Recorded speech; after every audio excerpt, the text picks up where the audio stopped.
好来，乡亲啊，继续来看这个车吼，停伫路边的停车架，竟然卖互拖咧走。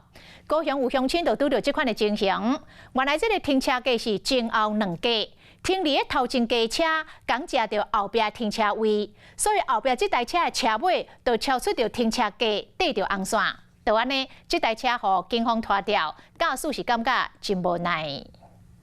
真无简单，伫路边找着空的停车架，车主看到这个画面，煞甘愿阁洗滚啊链去找报废，因为涂骹用粉笔写的字是真一台互拖走的信息，毛民众拢看讲起。有看到说车也刚好拖吊车在旁边，请车子拖上去，车位都满，就只剩那个位置可以停。那我也不敢停，所以我就离开了。 今日看头前这台白色轿车后壁的链车主交位，和后壁迄台车后链嘛超出停车架去对着红线，将规尾个互拖走。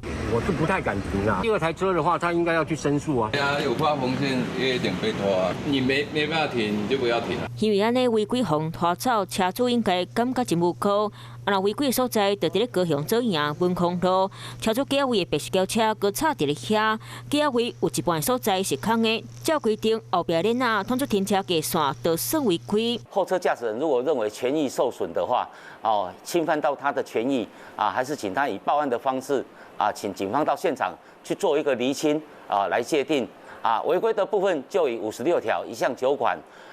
处新台币600元的罚款。虽然头前的车去影响到后壁车停车的宽口，可以去对着红线搁互拖走，不过罚单嘛是要照纳。后车的部分，它已经侵用到红线的部分哦，警方是以56条1项1款违反标线的部分予以拖吊取缔。警察提醒，上好的方式就是4粒链拢停伫咧架内底，帮着停车技术歹的人上好闪觉远咧，较袂互家己嘛去收到罚单。